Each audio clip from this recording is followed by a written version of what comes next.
मेरे प्यारे बच्चों, फिर से आप सभी का स्वागत है रॉयल कैरियर के इस यूट्यूब चैनल पे। अभी हम लोग इस क्लास में साइंस के 80 महत्वपूर्ण प्रश्नों को देखेंगे। इस प्रश्नों को करके आपको यह पता चल जाएगा कि आपकी तैयारी कैसे चले। बिल्कुल बहुत अच्छी चल रही है आप लोगों की तैयारी और उम्मीद है हमें कि आप यहाँ पे 80 में 80 सही कर पाएंगे। वैसे तो आपको परीक्षा में केवल और केवल 40 प्रश्नों का उत्तर देना है, जो कि आपके 1 अंक के होंगे, और क्वेश्चन में आप जो आपका प्रश्नों की संख्या होगी वो आपकी 80 होगी, है ना। जहां तक आपको याद हो, जो क्वेश्चन आपको याद हो, 80 में से बस 40 क्वेश्चन ही बनाना है। तो बिल्कुल आपका 40 में 40 आने वाला है। कंफर्म रहिए, तैयार रहिए। बस यहाँ पे आप एक प्रैक्टिस कर लीजिए और एक कदम परीक्षा के लिए और मजबूत बना लीजिए, है ना, और मजबूत कर लीजिए। चलिए, तो बिना हम लोग समय गवाए हुए क्लास को शुरू करते हैं। उससे पहले यदि कोई चैनल पे नए हो, पहली बार क्लास कर रहे हो या पहली बार वीडियो देख रहे हो, तो चैनल को सब्सक्राइब करके बेल आइकन जरूर दबा लेंगे, ताकि इस तरह का हर एक क्लास का नोटिफिकेशन आपको मिलता रहेगा। चलिए हम लोग फर्स्ट क्वेश्चन को देखते हैं। फर्स्ट क्वेश्चन देखिएगा, आपके सामने है, कहा गया एक अवतल दर्पण की वक्रता त्रिज्या जो है वो आपका 40 है, तो उसकी फोकस दूरी क्या होगी। देखिए यहाँ पे वक्रता त्रिज्या r का वैल्यू है 40, f बोला गया, f का फॉर्मूला ही होता है r/2। क्या होता है आपका r/2, यानी 40/2 मतलब कितना होगा आपका, वो होगा आपका 20 सेंटीमीटर, यानी कि विकल्प नंबर ए जो है इसका राइट आंसर होने वाला है। ठीक है, चलिए हम लोग दूसरा नंबर प्रश्न को देखते हैं। दूसरा नंबर प्रश्न भी देखिएगा, आपके सामने आ गया। दूसरे नंबर प्रश्न में कहा गया आपका वायु में प्रकाश की चाल निर्वात की अपेक्षा होती है। निर्वात की अपेक्षा कैसी होती है वायु में प्रकाश की चाल। तो ध्यान दीजिएगा, निर्वात में प्रकाश की चाल कितनी होती है, तो 3 × 10⁸ मीटर प्रति सेकंड होती है। अगर हम बात कर ले वायु में, तो वायु में भी प्रकाश की चाल को अप्रोक्स मान ली जाती है 3 × 10⁸ मीटर प्रति सेकंड। लेकिन यहाँ पे देखिएगा तो आपका ऑप्शन में जो है वो आपका ज़्यादा है, दूसरा ऑप्शन आपका समान है यानी कि बराबर है, तीसरा बोला गया कम है, इनमें चौथा बोला गया इनमें से कोई नहीं। तो बहुत सारे बुक जो है, बहुत सारे प्रकाशन, या हम कह सकते हैं कि बहुत सारे जगह आपको देखने को मिल जाएगा, वहाँ पे आंसर होता है कम। क्या होता है आपका, कम, क्योंकि वहाँ पे लिख देता है सबसे अधिक जो है निर्वात किस चाल का होती है, निर्वात में होती है। ठीक है, चलिए तीसरा नंबर प्रश्न को देखते हैं। तीसरा नंबर प्रश्न में कहा गया पानी में हवा का बुलबुला चमकीला दिखाई देता है, इसका कारण प्रकाश का क्या हो सकता है। अपवर्तन हो सकता है, परावर्तन हो सकता है, या आपका पूर्ण आंतरिक परिवर्तन हो सकता है, या वर्ण विक्षेपण हो सकता है। इसका सही उत्तर जो होगा वो होगा आपका विकल्प नंबर सी, पूर्ण आंतरिक परावर्तन। चलिए चौथा नंबर प्रश्न को देखते हैं हम लोग। चौथा नंबर प्रश्न में कहा गया, देखिए सब क्वेश्चन आपके सामने क्लियर है। चौथा नंबर प्रश्न में कहा गया किसी गोलीय दर्पण तथा उसकी गोलीय लेंस की दोनों की फोकस दूरियां -15 सेंटीमीटर। देखिए माइनस पे ही आप ध्यान रखिएगा, -15 सेंटीमीटर है। दर्पण तथा लेंस संभव है, क्या होगा, यानी दर्पण क्या होगा और आपका लेंस क्या होगा। तो ध्यान दीजिएगा, यहाँ पे अवतल दर्पण की फोकस दूरी हमेशा ऋणात्मक, अधिकतर बार ऋणात्मक होती है, जबकि बात करेंगे अगर हम आपकी जो लेंस की, अवतल लेंस की, उसकी फोकस दूरी तो हमेशा ऋणात्मक ही होती है। इसका तात्पर्य आपका आंसर होगा ऑप्शन नंबर ए, दोनों अवतल होगा, यानी कि अवतल दर्पण भी होगा और आपका अवतल लेंस भी होगा। चलिए 5वां नंबर क्वेश्चन को देखते हैं। 5वां नंबर प्रश्न में कहा गया मस्तिष्क उत्तरदायी है। मस्तिष्क जो है किसके लिए उत्तरदायी है। पहला विकल्प है सोचने के लिए, बिल्कुल सही है। दूसरा आपका शरीर का संतुलन बनाए रखने के लिए, ये भी बात सही है। तीसरा आपका हृदय स्पंदन के लिए, ये भी सही है। और चौथा विकल्प में कहा गया इनमें से सभी। आंसर कौन होगा आपका, वो होगा आपका विकल्प नंबर डी, इनमें से सभी। चलिए हम लोग आगे देखते हैं 6ठा नंबर प्रश्न को। यहाँ पे हम लोग 80 प्रश्नों को देखेंगे, जो कि आपके एग्जाम के लिए काफी महत्वपूर्ण, काफी VVI क्वेश्चन सब है। तो पूरा देखिएगा, पूरा 80 प्रश्न, जल्दी जल्दी लगाइए 80 में आंसर। 6ठा नंबर क्वेश्चन कहता है किस प्रकार के नेत्र दोष में दूर की वस्तु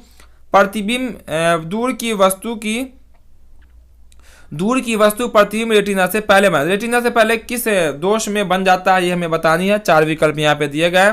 तो आंसर जो होगा वो होगा आपका निकट दृष्टि दोष में। निकट दृष्टि दोष में रेटिना के पहले बन, जैसे हम लोग पढ़े हैं, ये आपका मानव नेत्र होता है, यहाँ पे रेटिना होता है, तो क्या होता है यहीं पे बन जाता है ऐसे। तो ये बन जाता है निकट दृष्टि दोष, यानी कि विकल्प नंबर होगा आपका कौन, वो होगा आपका बी नंबर। चलिए हम लोग अगला प्रश्न देख लेते हैं। प्रश्न नंबर रहेगा वो आपका 7वां। कहा गया 1 किलोवाट घंटा निम्न में से किसके बराबर। सब फिजिक्स का क्वेश्चन है। तो 1 किलोवाट घंटा जो है वो बराबर जो होता है वो तो आपका 3.6 गुना 10 के पावर 6 जूल, यानी कि ऑप्शन नंबर सी। चलिए हम लोग अगला प्रश्न देख लेते हैं, 8वां नंबर प्रश्न को। 8वें नंबर प्रश्न में कहा गया विभव का एसआई मात्रक होता है। 4 विकल्प यहाँ भी मौजूद हैं। पहला है वोल्ट, दूसरा आपका ओम, तीसरा है कुलाम, चौथा एम्पियर। तो विभव का जो एसआई मात्रक होता है वो होता है आपका वोल्ट। विभव रहे या रहे विभवांतर, दोनों का एसआई मात्रक वोल्ट होता है। बात कीजिएगा ओम की तो ओम प्रतिरोध का एसआई मात्रक होता है। बात कीजिएगा कुलाम की तो ये आवेश का एसआई मात्रक होता है। बात कीजिएगा एम्पियर की तो ये विद्युत धारा का एसआई मात्रक होता है। चलिए 9वां नंबर क्वेश्चन में कहा गया 100 वाट के एक विद्युत बल्ब को 250 वोल्ट के पदार्थ से जोड़ा गया, बल्ब से प्रभावित धारा का मान क्या होगा। तो हम क्या करेंगे, 100 में आप 250 से डिवाइड कर दीजिए। किसमें, 100 में 250 से डिवाइड कर, चूंकि फॉर्मूला होता है इससे ही कर जाएगा। 5 से काटेगा तो 5 दूना 10 और 5 हो जाएगा आपका 25, यानी कि 0.4 आ जाएगा। कितना आपका 0.4 आएगा। जब 2 में आप 5 से भाग कीजिएगा और लगा दीजिएगा एम्पियर। ऑप्शन नंबर आपका जो बी दिख रहा है वो होगा इसका राइट आंसर। ठीक है, चलिए उसके बाद का प्रश्न आपको दिख रहा होगा। उसके बाद वाले प्रश्न में कहा गया किसी कुंडली का प्रतिरोध ज्ञात करने का सूत्र क्या है। प्रतिरोध निकालने का फॉर्मूला क्या होता है। तो ये जो होता है फॉर्मूला वो होता है आपका आर बराबर भी बटा आई। क्या होता है, आर बराबर भी बटा आई, यानी कि विकल्प नंबर होगा वो सी। चलिए हम लोग अगला प्रश्न देखते हैं। प्रश्न नंबर आएगा वो आपका यहाँ पे 11 नंबर प्रश्न। 11 नंबर प्रश्न में कहा गया मानव में ग्राही ज्ञानेंद्रियों की संख्या कितनी है। 4 विकल्प यहाँ भी दिए गए। पहला आपका 2, दूसरा आपका 3, तीसरा आपका 4 है, चौथा ऑप्शन में आपका 5 है। आंसर कितना होगा, वो होगा आपका विकल्प नंबर डी जो कि 5। चलिए 12वां नंबर क्वेश्चन में कहा गया चुंबकीय फ्लक्स का एसआई मात्रक क्या होता है या मात्रक क्या होता है। 4 विकल्प यहाँ भी दिए गए हैं। तो इसका जो सही उत्तर होने वाला है वो होगा आपका ऑप्शन नंबर सी वेबर। क्या होगा, चुंबकीय फ्लक्स का एसआई मात्रक होता है वेबर।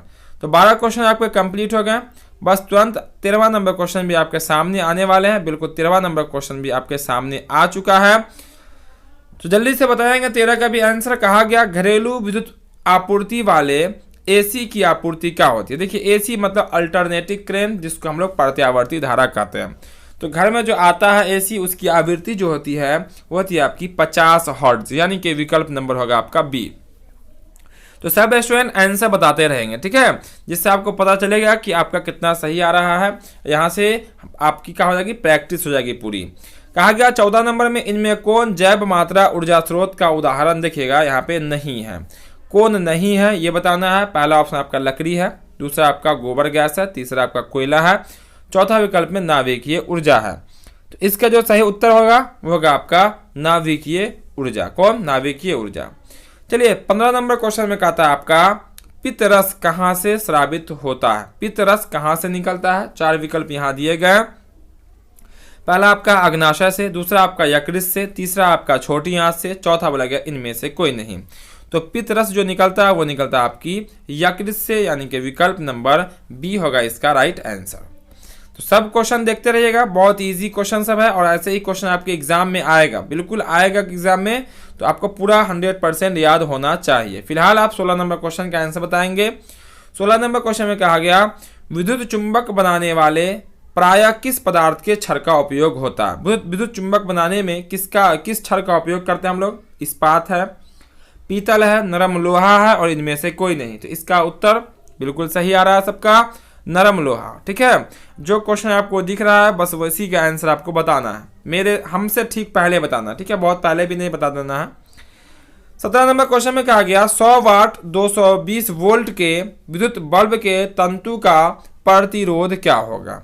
ठीक है, तो यहाँ पे देखिएगा 100 वाट है, 220 वोल्ट है कि तंतु का प्रतिरोध क्या होगा। इसका सही उत्तर क्या होगा, वो होगा आपका विकल्प नंबर बी। विकल्प नंबर बी जो कि आपको दिख रहा होगा 484 ओम। कितना, 484 ओम इसका राइट आंसर हो जाएगा, विकल्प नंबर बी। चलिए 18 नंबर प्रश्न को देख लेते हैं। 18 में कहा गया प्रकाश के किस वर्ण यानी कि रंग के लिए तरंगदैर्घ्य अधिकतम होता है। देखिए तरंगदैर्घ्य जिसका अधिकतम होता है उसका फैलाव सबसे कम होता है। आंसर क्या होगा आपका ऑप्शन नंबर सी इंतजार कर रहा है, लाल। लाल का तरंगदैर्घ्य सबसे अधिक होता है, जिस कारण से लाल का फैलाव सबसे कम होता है। चलिए अब रहेगा 19 नंबर प्रश्न। 19 नंबर प्रश्न देखिएगा तो 19 नंबर प्रश्न में कहा गया आपका प्रकाश की किरणें गमन करती है। प्रकाश की किरणें किस दिशा में गमन करती है? सीधी रेखा में, टेढ़ी रेखा में, किसी भी दिशा में नहीं, उपरोक्त सभी। तो प्रकाश की किरणें हमेशा सीधी रेखा में गमन करती है। ऑप्शन नंबर ए जो है इसका राइट होगा। 20वां नंबर क्वेश्चन में कहा गया KClO3 को गर्म करने पर बनता है, क्या बनता है, सॉरी क्या मुक्त होता है, ये बतानी है हमें। 4 विकल्प यहाँ भी दिए गए। इसका जो राइट आंसर होगा वो होगा आपका ऑक्सीजन मुक्त होता है, यानी कि O2 आपका मुक्त हो जाएगा, निकल जाएगा। चलिए 21वां नंबर क्वेश्चन जो केमिस्ट्री का यहाँ से स्टार्ट हो गया। कहा गया फेरस सल्फेट से लोहा को निम्नांकित में से किस धातु व्यवस्थित करेगी? कौन व्यवस्थित करेगी? कौन सी धातु फेरस सल्फेट में से लोहा को? 4 विकल्प यहाँ दिए गए।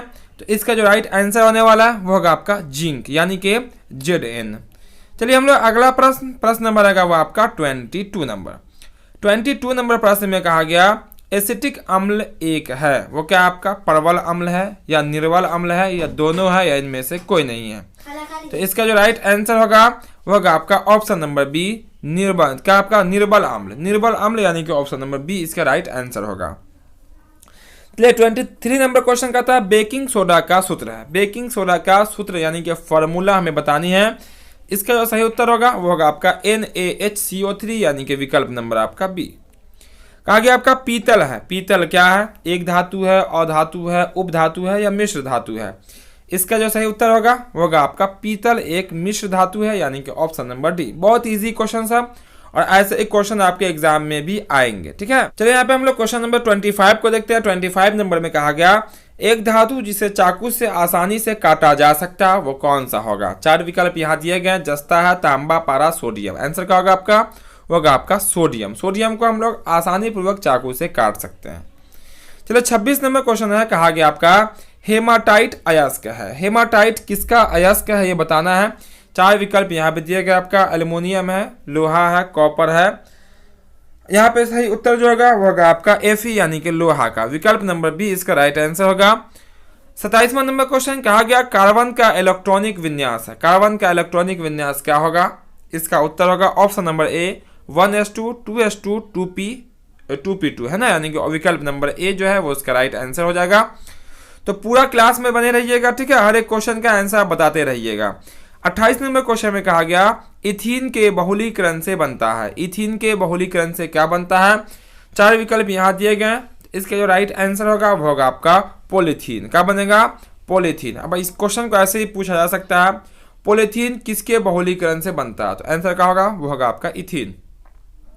चलिए 29 नंबर प्रश्न में कहा गया बेंजीन का सामान्य सूत्र होता है। बेंजीन का सामान्य सूत्र क्या होता है ये हमें बतानी है।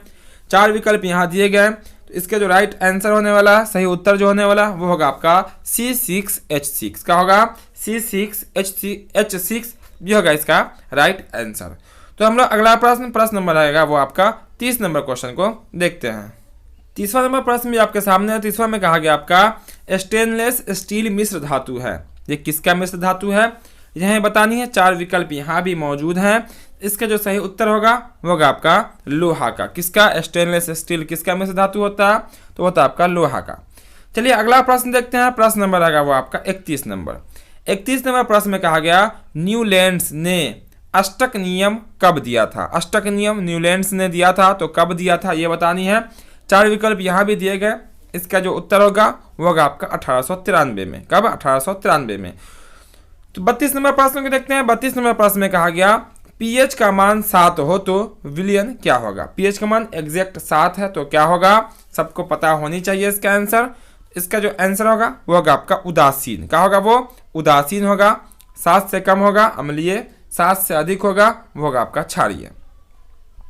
चलिए हम लोग 33 नंबर प्रश्न को देखते हैं। यहाँ पे हम लोग पूरे 80 प्रश्नों को देखने वाले हैं, ठीक है। कितने प्रश्नों को? जो कि आपको लगातार यहाँ पे बता भी रहे हैं और आपको दिख भी रहा होगा।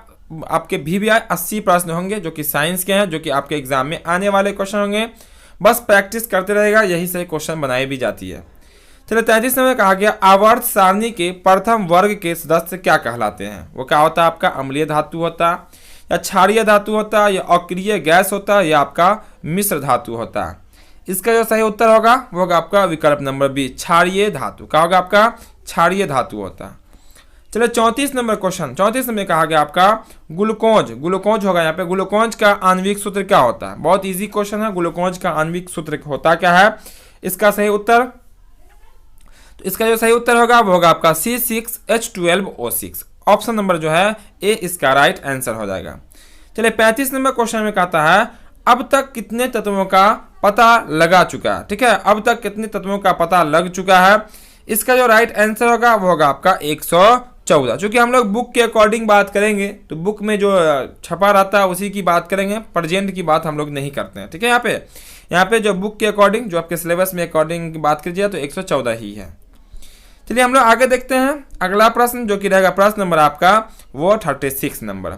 36 में कहा गया आपका प्रकृति में ऑक्सीजन का संतुलन कैसे बना रहता है? किस कारण से ऑक्सीजन का संतुलन बना रहता है? 4 विकल्प यहाँ भी मौजूद हैं। पहला में कहा गया आपका संयोजन क्रिया, दूसरा बोला गया प्रकाश संश्लेषण, तीसरा आपका अपघटन, चौथा बोला गया इनमें से कोई नहीं। उत्तर जो होगा सही वो होगा आपका प्रकाश संश्लेषण, ऑप्शन नंबर बी। चलिए 37 नंबर क्वेश्चन बोला गया हाइड्रा में क्या नहीं पाया जाता है? हाइड्रा में क्या नहीं होता है? बायोलॉजी यहाँ से स्टार्ट है। बायोलॉजी से का क्वेश्चन है। कहा गया पहला ऑप्शन मस्तिष्क, दूसरा बोला गया तंत्रिका, तीसरा बोला गया मुख, चौथा बोला गया स्पर्शक। इसका सही उत्तर होगा ऑप्शन नंबर ए, मस्तिष्क आपका हाइड्रा में नहीं होता। चलिए 38 नंबर प्रश्न। 38 में कहा गया मानव हृदय में यानी कि हार्ट में कितने चेम्बर यानी कि कोष्ठक होते हैं? 4 विकल्प यहाँ भी दिए गए, 2 है, 8 है, 1 है और 4 है। तो इसका जो सही उत्तर होगा वो होगा आपका 4। कितने चेम्बर होते हैं हार्ट में? वो 4 होते हैं, यानी कि 4 कोष्ठक होते हैं। इतना क्लियर है। अब 39 नंबर क्वेश्चन देखते हैं। 39 में कहा गया आपका ओजोन परत पाया जाता है। ओजोन परत कहाँ पे पाया जाता है? वायुमंडल के निचले सतह में, या वायुमंडल की ऊपरी सतह में, या वायुमंडल के मध्य सतह में, या कोई नहीं।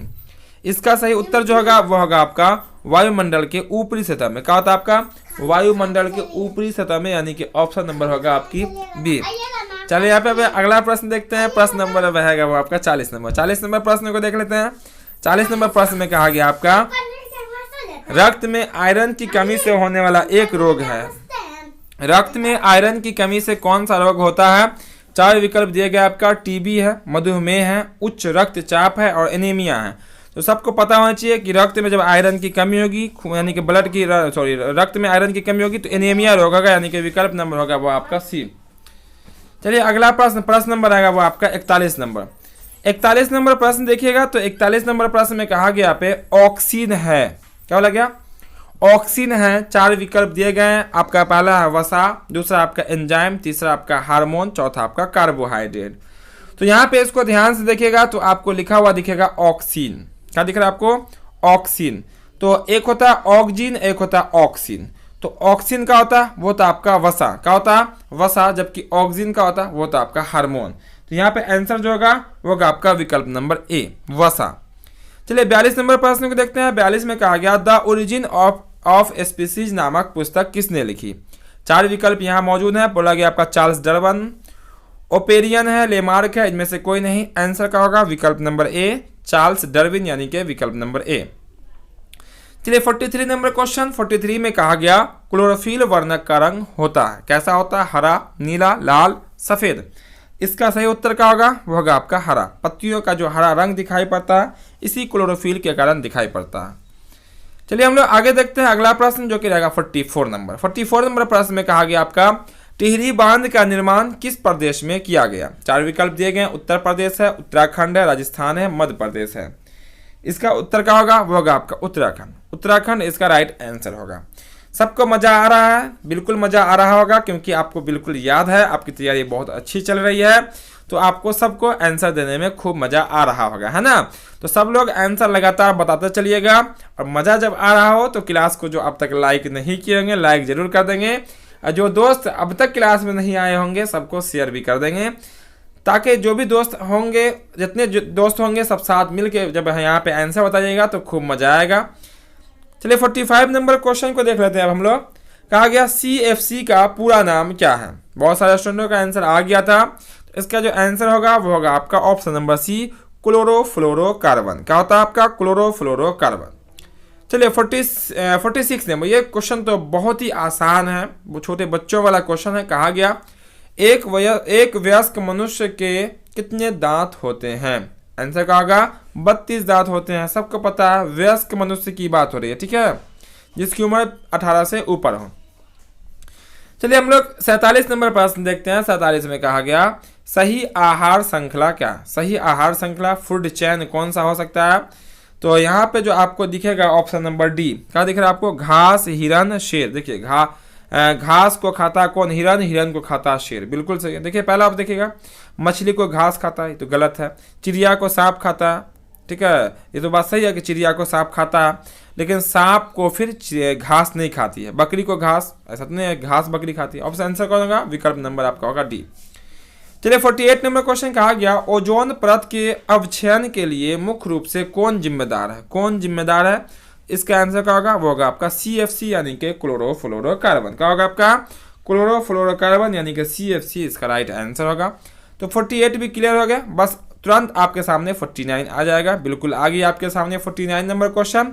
तो बता दीजिए जल्दी से इसका भी आंसर 49 का, कि 49 का आंसर क्या होगा? क्या गया आपका 49 में? वह पदार्थ जो जल में घुलकर H+ आयन देता है वो क्या कहलाता है? H+ आयन देगा तो वो क्या कहलाएगा? तो इसका जो सही उत्तर वो होगा आपका अम्ल, ऑप्शन नंबर बी। चलिए 50वां नंबर क्वेश्चन। 50वां में कहा गया प्लास्टर ऑफ पेरिस का रासायनिक सूत्र होता, तो क्या होता ये बतानी है। इसका जो राइट आंसर होने वाला वो होगा आपका, और बहुत अच्छा, चलिए बहुत अच्छा सबका आंसर आ रहा है। इसका आंसर होगा option number A. Option number A CaSO4 × ½ H2O, ठीक है, विकल्प नंबर होगा आपका ए। चलिए यहाँ अगला प्रश्न नंबर आएगा वो आपका 51 नंबर। 51 नंबर प्रश्न में कहा गया आपका जिप्सम का अनुसूत्र है। जिप्सम का अनुसूत्र क्या होता है?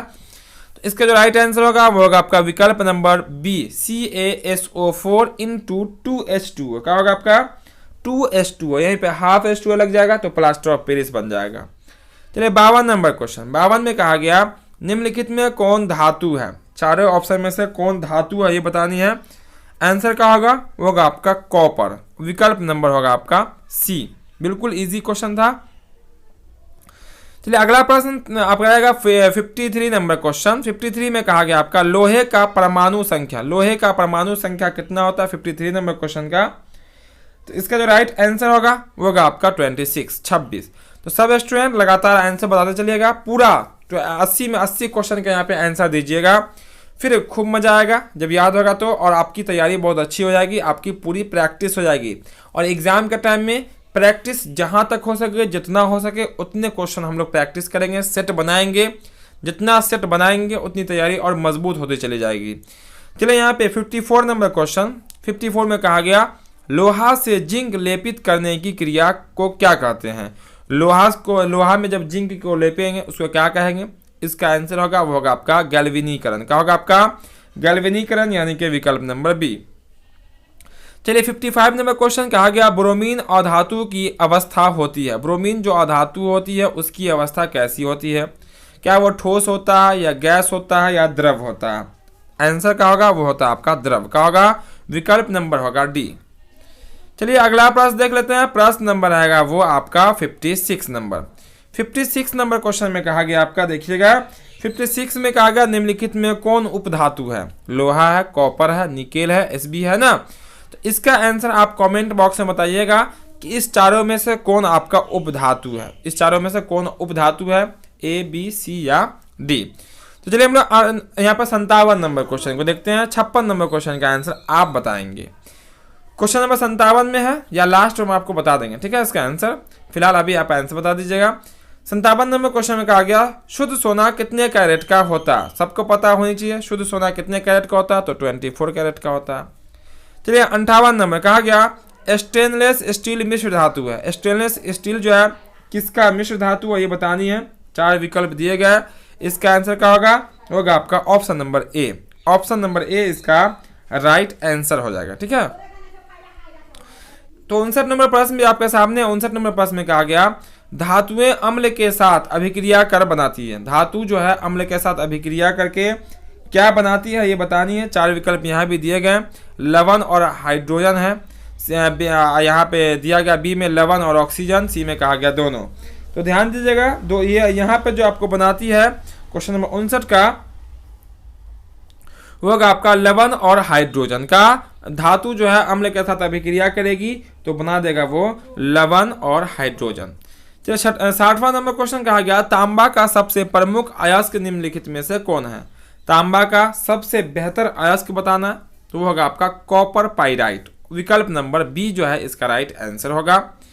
चलिए यहाँ पे 61 नंबर प्रश्न कहता है पुतली के साइज को कौन नियंत्रित करता है। पुतली की जो आकार होता है उसको कौन नियंत्रित करता है, कंट्रोल करता है। इसका जो आंसर होगा वो होगा आपका परितारिका। कौन? परितारिका, यानी कि विकल्प नंबर सी।